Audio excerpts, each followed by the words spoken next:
বন্ধুরা, আজকে আমি রান্না করব চিংড়ি শুটকি দিয়ে লাউ।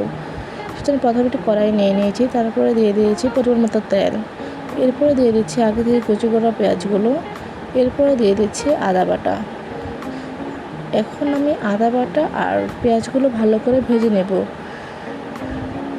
ভালো করে ভাজার পরে সেখানে আমি দিয়ে দেব আগে থেকেই ধুয়ে রাখা শুটকিগুলো।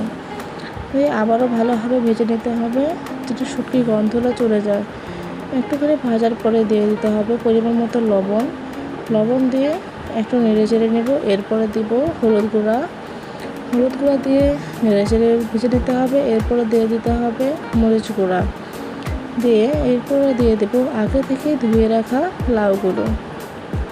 এখন ভালোভাবে নেড়ে নিতে হবে এবং যেন শুটকি সব মশলাগুলো সবজির গায়ে লেগে যায়।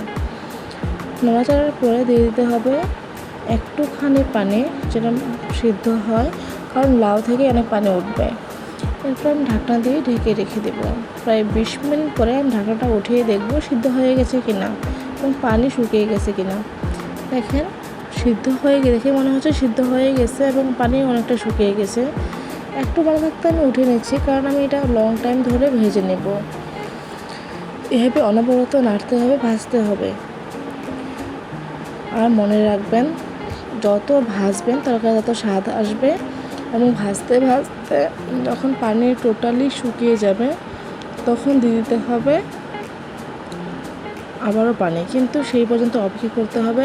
এই জন্য আমি প্রায় 5 মিনিট সময় ধরে ভেজে নেব।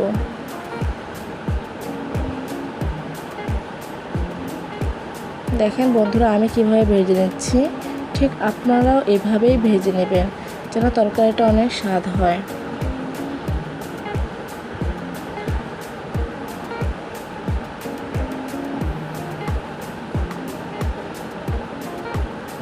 তরকারিটা অনেকক্ষণ পর্যন্ত ভাজতে হবে, যতক্ষণ না পর্যন্ত পানিটা পুরোপুরি শুকিয়ে যায়।